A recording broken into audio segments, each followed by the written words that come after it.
Hi everyone, welcome to our live stream, Monday, noon Eastern time. It's that time of the week. We go live.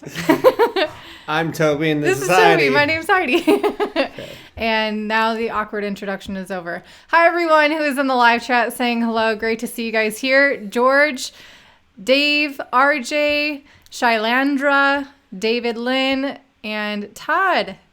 Hello, Heidi and Toby. Do you offer a service that you look over people's portfolios? We are setting that up right now. We have been asked that quite a few times, and we're figuring it out. Todd, if you are, regardless, that service will be offered to in one way or another on our Patreon. So go to patreon.com/cryptotips and go ahead and subscribe to that if you can, so you can get like whenever I post on there, I'll do an announcement when something like that comes up. So go ahead and check that out. Yeah. Cool. So today we have a lot to talk about. Shocker, another centralized exchange gets hacked.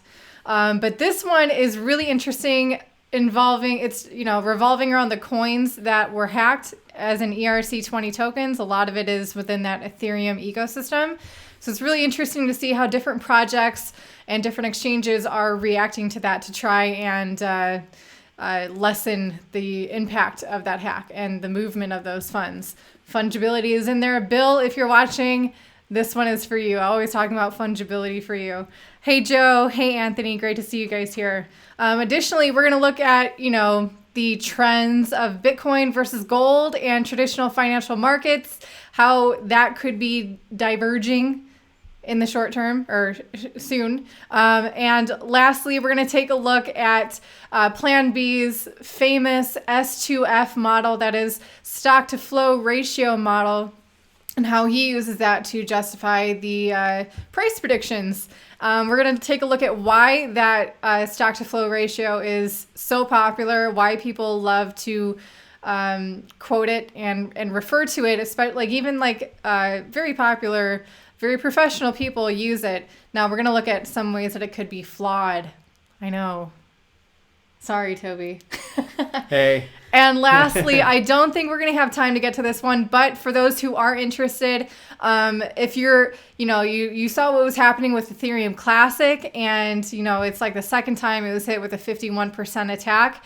I found a podcast with a lot of good people on it, like Andreas Antonopoulos, to name one, and how they talk about 51% attacks, what it really means, and why maybe it's not quite as bad as you might think. Who knows? Okay. We'll see. Hey, everyone. It is go time, so we're going to go. Okay. KuCoin exchange was hacked. This article is saying 150 million. There's no official announcement yet as to how much was lost. I'm also seeing reports of 200 million. A lot of money is lost. Luckily for those who were making the unfortunate decision to store their coins on a centralized exchange, luckily for them, KuCoin did have an insurance fund. Probably that insurance fund was existed through the fees that they were collecting off of your trades. But anyway, so no one technically lost money, and also very important to know that user data was not compromised as well. So that's good. That we know of. That's true. Okay. Yeah. So this is like a super unfortunate but stereotypical event that happens in crypto space. At least, 10 times a year? I feel like there's so many different hacks There'll that happen. There'll be way more now, for sure. I mean, hopefully not, but the reason, and so here's something to consider about this hack. 150 million was stolen from their hot wallet. That's how much they were storing within their hot wallets. That means that's like their liquidity supply. That's not what they were storing in their cold storage. So that's a huge amount of money. And if they were doing this right, that what they were storing in their hot wallet should be just a fraction compared to what they're storing in cold storage. Same kind of scenario should be for anyone in cryptocurrency. The vast majority of your wealth in crypto should be stored, I believe, in cold storage, as secure as you can make it. And so if that's the case, 150 million being a fraction of probably what this exchange is holding, you can see why these centralized exchanges like KuCoin are an absolute honeypot for hackers. It's not sure. I don't know exactly how this hack happened. Somehow it just said like their private keys were compromised for one particular hot wallet. I mean, it didn't seem like it was too organized as well, the hack. Because, I mean, they did have USDT. Yeah. And they got shut down right away because it's centralized. Yeah. Come on, guys. If you're going to do it, get some Nano or something. Yeah, if they're smart. But so that's the thing. So thinking like from the hacker's perspective, they want to try and mix up these coins however they can, send them to different wallets or whatever. And so for a lot of these coins, actually, if I can find it in this other article, as usual, all of these articles are available for you down below in the video description. But as I said, a lot of these coins involved were Ethereum and ERC20 tokens of the DeFi variety. So a lot of these, I mean, Uniswap doesn't, trade just DeFi projects, but ironically, a lot of these are. So it says the hack had led to the attackers commencing a massive dump of several ERC20 tokens now in their possession. The token dump is primarily taking place on Uniswap decentralized exchange protocol, which theoretically makes it impossible to stop.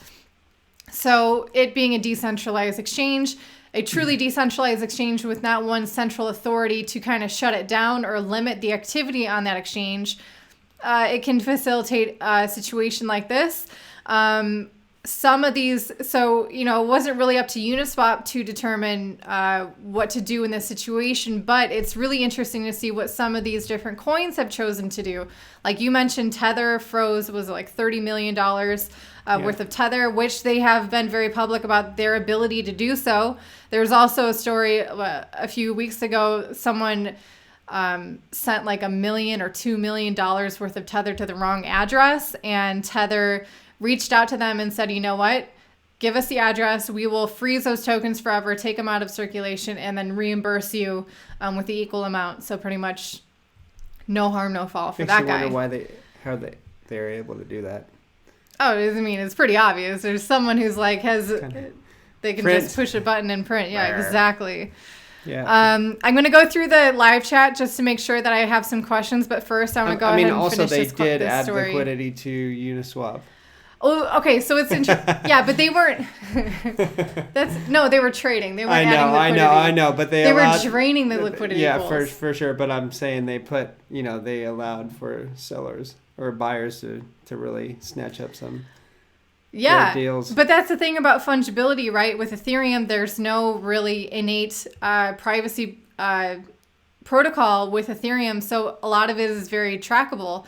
And so if you were unfortunately a person who traded or who received funds from the hacker's wallet and you try to deposit those tokens onto a centralized exchange, you're not going to be able to do so because, this hack it's very public right now. And so what other centralized exchanges usually try to do to try to prevent the hacker's ability to launder the funds or whatever is they mark the address and they don't accept anything that has a history of that address. Because hackers, they'll take what they stole and they'll just filter it through many different wallets, trying to make it as impossible to trace back as they can. And so unfortunately, there were a lot of people that they were trading against in Uniswap. And in fact, I believe with Ocean, it says they unloaded 130,000 Ocean in 13 batches of 10,000 tokens each. And that ultimately drained the liquidity pool of Ocean. So that meant, the price of Ocean tanked, and on Uniswap for that liquidity pool, obviously Ethereum became more expensive because that's how those work. But so here's another thing to watch for is SNX, I believe. Synthetics. I don't know if synthetics. Mm-hmm. I think that they also did that to synthetics, but here is... It recovered quite nicely, though. So, yeah, because that's the thing. Okay, like, people are paranoid about the price crashing after a hack, especially, like, something with... They dump all the coins on it.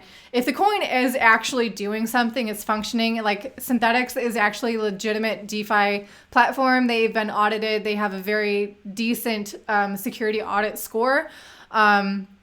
So it's really just a hiccup, I think, for those tokens. If it's just vaporware and their only hope for success is just riding on the coattails of the marketing or whatever, this is going to kill a coin. But so here is a list of all the tokens that the hacker got. My friend actually, we had a talk last night, and he's like, yeah, I think we'll be seeing which coins are going to survive and which coins won't by the time Christmas starts. So okay. I think by then we'll have a really good idea of like what we're going to expect on coins, what coins are going to be strongest.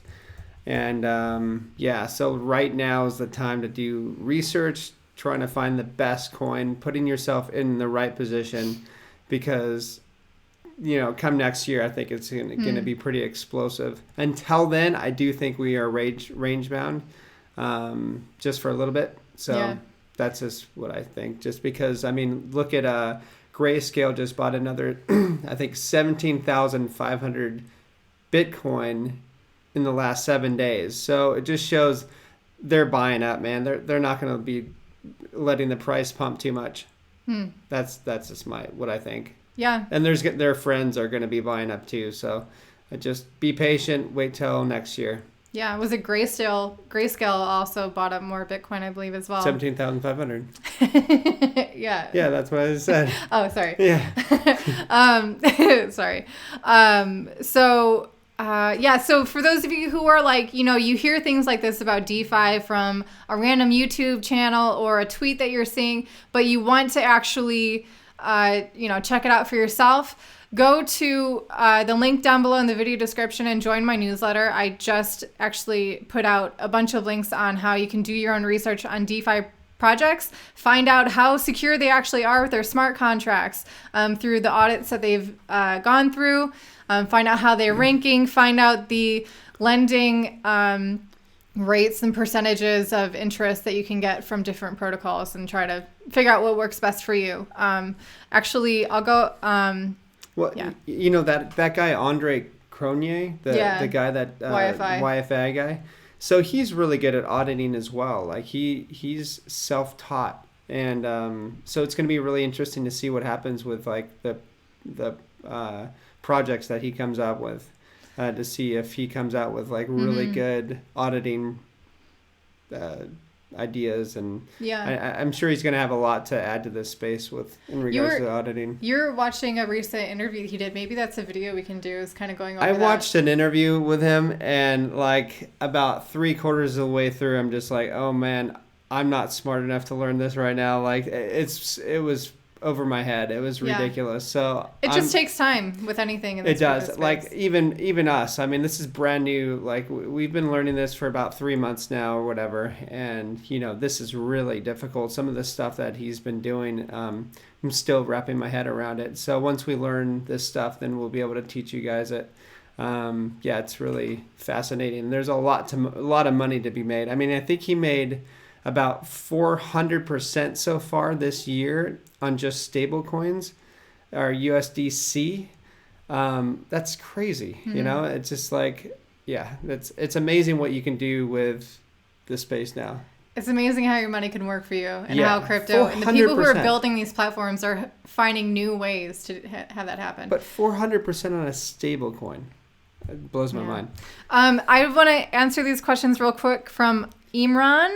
I hope that's how you say your name. He's saying he had a couple questions as he's learning in his crypto journey. Which cryptocurrency or blockchain technology would you suggest offers a better return on investment? Bitcoin is too expensive for a middle-class person like me. First of all, you don't need to buy a full Bitcoin. Most cryptocurrencies are divisible up to something like 8 decimal points. So that means you can purchase 0.0000000. Oh, it's 18. I'm thinking 18. of 18. Yeah. 16 to 18, I think. And so don't think like Bitcoin is too expensive. You can purchase however fraction of a Bitcoin that you want. And that's something that we're often advocating, as well as dollar cost averaging, meaning you set a budget for yourself that you can comfortably afford to be investing in Bitcoin, so that it's not such an emotional charged event for you. You can just comfortably gain and accumulate cryptocurrency, whether it's Bitcoin, Ethereum, or any coin that you so choose based on your research that you've done. So that, and this follow-up, this actually goes with your second question. He said, if I recall in the last live video session, Toby mentioned putting funds in an account earning up to 15% of an income. I didn't quite understand that. I would appreciate the explanation. Probably staking coins, correct? Oh, I mean, there's so many different ways. So, for instance, like put Binance onto Kava, and you would get that's like 53%. DeFi farming. That's a little bit over your head for a beginner, to be honest. So, coins, I recommend coins Tezos, like Tezos. ADA, Yeah, Cardano. staking coins. Coins where if you hold them in a specific wallet for a set period of time, you begin getting paid out in that coin. Talking about dollar cost averaging, that's a method that we often use as a way to, keep whatever. It's a really easy flow of income to use to further decentralize your holdings in cryptocurrency. Or diversify. So for instance, if you have like $100 coming in every say week in crypto or whatever, through your staking, what you can do is just keep like maybe 20% of that, and then throw 80% of it towards whatever other crazy investment you want to do. So if you want to be a little more risky, that's kind of like the way to throw your money, instead of just like putting your own hard cash into like that you just earned into something super risky. Instead, not to mention the fact, well, if you're talking about like cash like fiat. Well, yeah. Say for instance, most people are making fiat. You have to go through KYC. See if you can, instead of constantly connecting your bank account or going through KYC, using these staking rewards is also within the crypto community is so much easier to make trades than with interacting with the outside traditional finance. Yeah, and you'll do fine that way. Yeah. I mean, 15% is pretty conservative right now. Yeah. Like 15% is like what was the coin that we recently were staking on Exodus that we did that for? Oh man! Trade alert for Patreon. Was it Algorand? Yes. Okay. Yeah, Algorand. Yeah. I think right now Algorand has about 600% for another couple weeks or something like that. Yeah. So that's a huge. Yeah. Huge Anthony Granados, you got some great tips there. Yes. Exodus wallet is very easy to use. It's also it's the easy one that works with Bitcoin and others as well. And by the way, congrats on whoever took our trade alert with Algorand.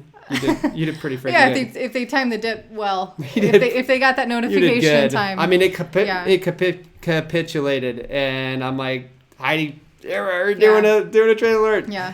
But also, Imran, while you're here, I do want to encourage you to consider checking out our Patreon, patreon.com/cryptotips, because for members of the CT Club, I offer exclusive classes. I've done classes on staking coins, earning a passive income, as well as, what was the other one?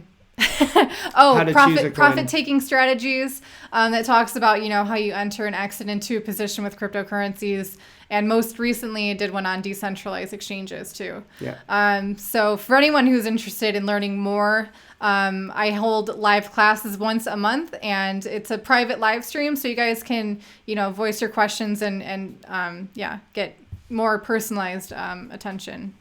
Do I use Wall Street cheat sheet? No, I don't. I don't care about that sheet at all whatsoever. I just kind of every day I wake up, see what it's at, and then deal with that. I really don't care, like drops. It doesn't bug me. So, if we drop another 50% tomorrow, it doesn't bug me. I'm just buying more. Mm-hmm. So I don't really look at that stuff because, I mean, we know who's pretty much manipulating the market. It's giant whales. So they can do whatever they want. They're probably using the Wall Street cheat sheet to go ahead and scare investors like, oh man, what are some of the things like capitulation, and then I brain farted on that, but yeah, I don't use that. No. Yeah. Okay, so we'll be checking in again in here in the live chat, but just moving on so we cover more topics. It's really interesting seeing how, so here, while traders are not worried that why traders are not worried that the Bitcoin hack will drop Ethereum price because, I mean, lucky for them.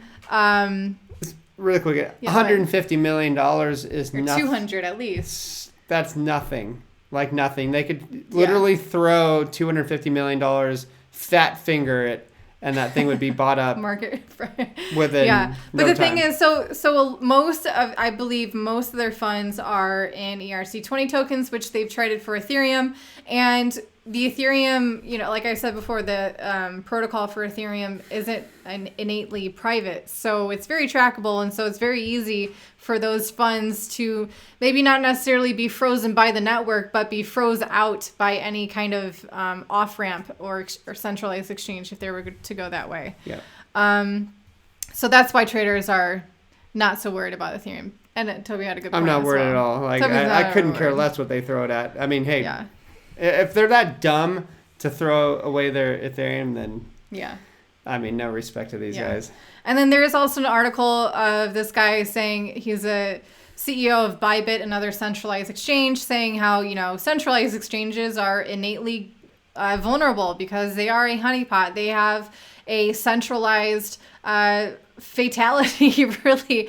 They're always going to be a target for hackers. And no matter how it sounds kind of, sounds kind of negative. It is negative. It's a bad practice that we're seeing play effect on the whole most of the crypto space now is this encouragement of like CZ Binance and a lot of these guys who run centralized exchanges. They love to have that narrative of like, oh, yeah, but for mainstream adoption, for the masses, they don't want to have to bother with their private keys. They don't want to have to worry about securing their funds. So they'll just use our platform. And then this happens. And then it creates a crap storm for the rest of the people participating because the people who weren't using centralized exchanges, who were doing it, in my opinion, the right way of using things like Uniswap, a truly decentralized exchange, they're rewarded by being handed over, you know, coins that were hacked from a centralized exchange. Now they have to worry about the fungibility of their coins. So it's unfortunate. But so that this is actually did spark a bit of a conversation about privacy, the requirement of privacy in new decentralized exchanges or maybe in future versions of Uniswap. So that'll be cool to see that play out. Now, moving on again, here's a few articles talking about the correlation between Bitcoin and gold and Bitcoin and the traditional financial markets, aka the stock market. I can't stand this. Don't you love these? I mean, one day they are, one day they aren't. What's happening? Just leave it alone. It's pretty much, I mean, for me, it's really silly because, like, we already know what it's about. We already know its strengths. We already know that it's going to be a long-term heck of a hedge against inflation. In addition to just giving you 100% control over your wealth. It's a really crazy thing. And now, you know, you read these articles that say things like, oh, it turns out it is kind of good. But here, what? Well, okay, so even the dollar right now the dollar is down 0.36%, okay? And Bitcoin is up, 2.19%. Yeah. How is that correlated? I mean, seriously, like the U.S. dollar is still in the 94s, but last week in the 94s, Bitcoin was not around this price. It was way lower. So like the dollar's at 94.29, and last week the dollar was about this price, and Bitcoin was way lower. Now Bitcoin's way up, and you have double-digit gains in a lot of the alts as well. So it's just like I just don't buy it. You know, like whatever. People have their arguments or whatever, but I mean, look at the first 11 years of Bitcoin. The dollar rose a lot. You know, the dollar rose crazy amounts. I remember living in Portugal going, wow, the dollar is like really rising fast. Well, Bitcoin went from like under a cent to 20,000 in that time. So tell that to the dollar bulls or the people that are scared of the dollar, you know. I'm not scared of the dollar. I do want to just address this one question we have in the live chat. RJ asks, should we be worried if we accidentally buy stolen coins from Uniswap? Now we might be tagged as suspicious when buying them from a DEX. A decentralized exchange, if it is truly a decentralized exchange, doesn't have a centralized authority to check who is doing what. They don't know who you are. There's no one monitoring really the direct transactions happening, which is why these hackers chose to use Uniswap. Basically, whatever a hacker or whatever criminal wants to use cryptocurrency, that is the most private, anonymous way to use cryptocurrency. So that practice would also work for you as well, who is inadvertently guilty because you happen to have purchased a coin unknowingly from a hacker. Those coins will still be fungible on a decentralized exchange as long as it is properly decentralized. But once you try to take those coins and put them on a centralized exchange, they're probably going to block it, most likely. So that's why I think a lot of the black money is going to be on decentralized exchange. And there's going to be a lot of black money out there. You know, whether that's coins coming from China, from people trying to escape capital controls, whether it's Iran or whatever, wherever, you know, wherever like big bully nations like the US would decide to, you know, stomp on the free market, you know, these people are going to try to keep their coins. It's just like what's happening with Venezuela. They can mine. It's now regulated so that you can mine legally, but it's been legal, but they finally regulated it. So you have to be allocating your mining power towards the national mining pool. That's giving them control over your rewards, and then they pay you back based on however they decide after already having taxed you and things like this. So like if you're doing that outside of that, if you're in Venezuela and you're doing it like on the dark market, that's going to be like black money. But does it make you a criminal in the terms of Venezuelan government? No. Probably, but like on the scale of morality, not really. So that's why it's definitely a conversation that needs to continue to be had regarding the criminality of cryptocurrencies and like who's deciding what's criminal and why and what kind of special interests are they trying to protect. Yeah, I know. Okay, so I'll just say this real quick about the PlanB's S2F model because it is something that's talked about all the time. This article is kind of funny the way that they describe it. Let me see where it says. Okay.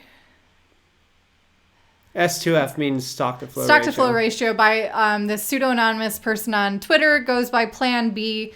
He is definitely very popular based on this paper that he wrote that describes the projection of Bitcoin's price based on the stock to flow ratio, the stock being the reserves and the flow being the money or the Bitcoin in circulation. So as that money declines, the price of Bitcoin will incline. So here's just I should also say that you know, people in this space will often get really popular with their pretty crazy views on coins, like whether it's price predictions, like this guy says it's around $260,000 or something like that, $238,000 for like the all time. No, for this. No, he says 55,000. No, I mean like the S2F. Other people have been taking this and running with it. So I mean, and then you have bigger YouTubers like Alex Saunders, and you know you have Raoul Paul who are friends with PlanB, and so they'll pump them up, and then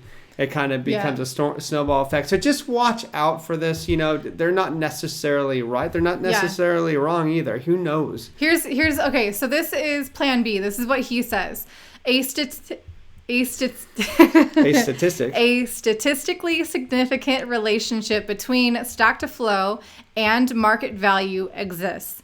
The likelihood that the relationship between stock to flow and market value is caused by chance is close to zero. He's saying this correlation between this relationship, a statistically significant relationship. So it's not like, 100% matched on. It just means that statistically there's some commonalities there. And the fact that, it's not by chance that this is happening. He also says, it says, Since PlanB adopted the S2F model for Bitcoin, this valuation model has become highly popular in the crypto community.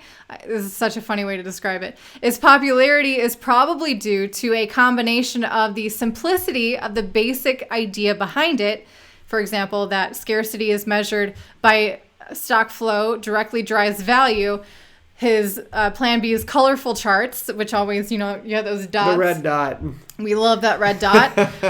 And the very bullish price predictions for Bitcoin one can make using this model. So basically, this model it gives people a legitimate backing for these wild price predictions that they're making for Bitcoin. This isn't necessarily, 100%. It's just really a theory. It's a paper that he wrote.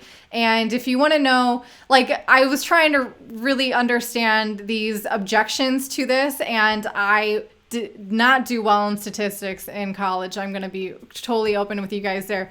So just something like this it takes me a little bit to wrap my head around. But for those of you who want to know, there are, Alex Kruger is a famous dissenting voice of PlanB, as is this Strix Leviathan, who is the chief investment officer at a digital asset management firm.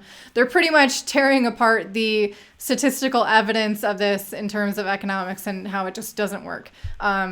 So if you guys are interested in that, it's definitely something to understand, because this is such a popular thing that people are quoting. And there's no guarantees in crypto, by the way, including this. And don't take it too seriously either. I mean, if you're in this space and you don't believe that Bitcoin is going to reach $100,000, what's the point? I expect this bull run to reach way over $100,000, and it's not because of some mathematical model or anything. It just understand how much money is flowing into this space, how many billionaires are getting into this space, how many freaking companies are putting their safe haven assets into this space, into Bitcoin. I mean, just it's common sense. And to top that off, you don't have 21 million Bitcoins out there. A lot of people are like, oh, we have 21 million Bitcoins. In so-and-so amount of years, there's going to be this many. No, there's not. There's only about 13 million to 14 million out there that are even available. Most of the other Bitcoins are lost forever, never going to be returned. Look up this guy. I forgot where he lives. I think it's in England, but he had a hard drive that he threw away in the dump, and he went 10,000 Bitcoins or whatever. And he tried to search for it. He couldn't find it. It's gone forever. It's mounting, 10,000 Bitcoin. There he goes. Yeah. So don't worry about that. I mean, if Bitcoin's going to go there's way plenty higher. of other very legitimate reasons why Bitcoin will continue to grow and gain value over time. It doesn't have to be just the statistical thing. Like for Willy Woo, he was talking about the decoupling of Bitcoin and the traditional financial markets. And give me a second. Okay, so he says its adoption this is what he believes is going to be driving Bitcoin to further decouple from traditional financial markets. Its adoption from long-term organic growth of hodlers as opposed to hedge funds and whale traders moving capital in and out of Bitcoin as they trade and hedge positions. He also says,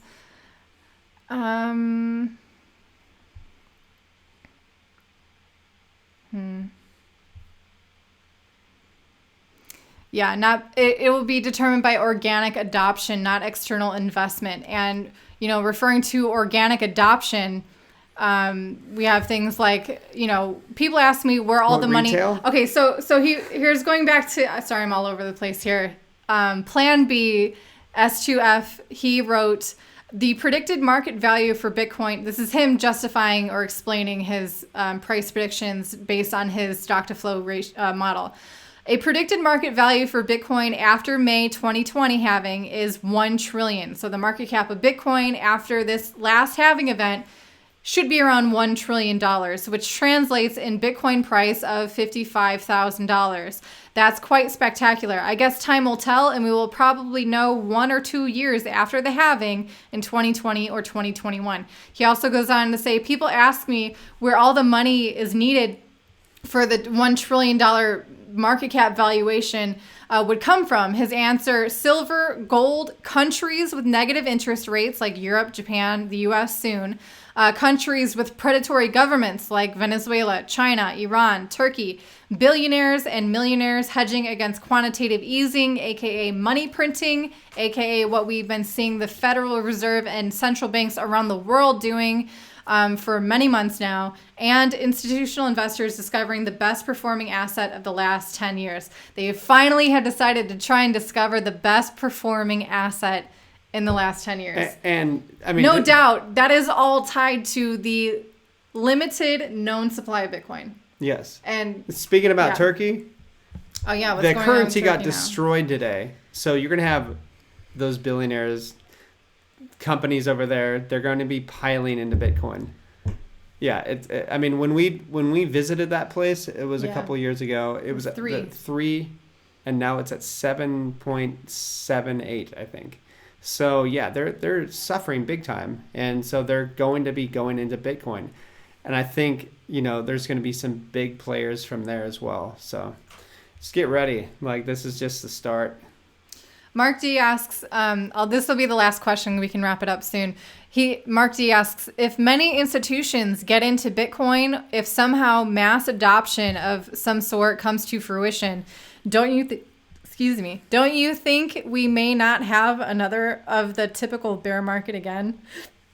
Ever again? No. Because at some point we're going to run out of new money entering the market. Yeah, dumb money will then it'll continue. Stop. Sorry.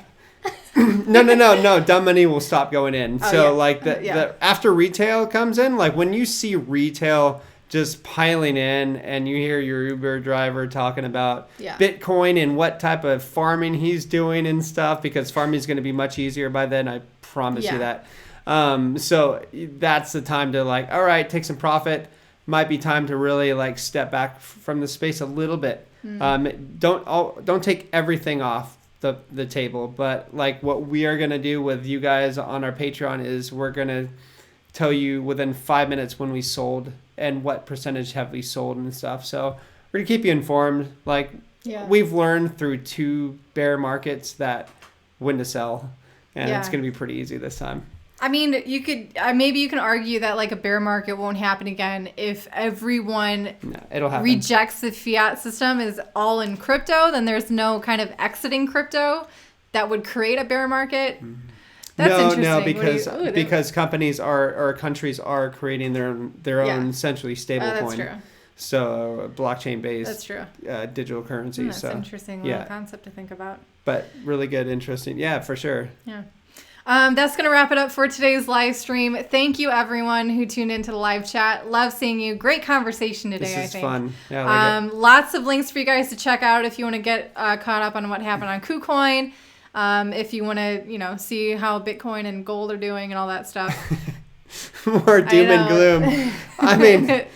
Yeah. Josh is always asking for a rant from you. Well, Josh, I mean, I don't want to get kicked off YouTube. I mean, by me. No, I'm just kidding. No. But yeah, I'll bring some horror for you. We need to do another solo video. It's been a while. Probably. If you guys want it, I'll do another solo video. Thank you, everyone. And as always, we'll be coming to you again every Monday, noon Eastern time. We're here live. I encourage you to join the free newsletter. Link is down below in the video description. That is how we can stay connected regardless of how all these crazy platforms decide to shut us out like YouTube tends to do. You can also find my videos on Library under Crypto Tips. And like I mentioned a few times today, I do have a Patreon account that offers a lot more educational and trading stuff. And my monthly crypto portfolio update is happening on the 1st of October. All right, that's everything. What's up, Hugo? What's up, Tracy? What's up, guys? Hugo's here. Hi, Carlos. Oh, Hugo, I love your... Bitcoin Honey Badger. Nice. See, they want to rant. Okay, They do. We'll see you guys again soon. Until then, I hope you're staying happy and healthy. Ciao. See you later. Night.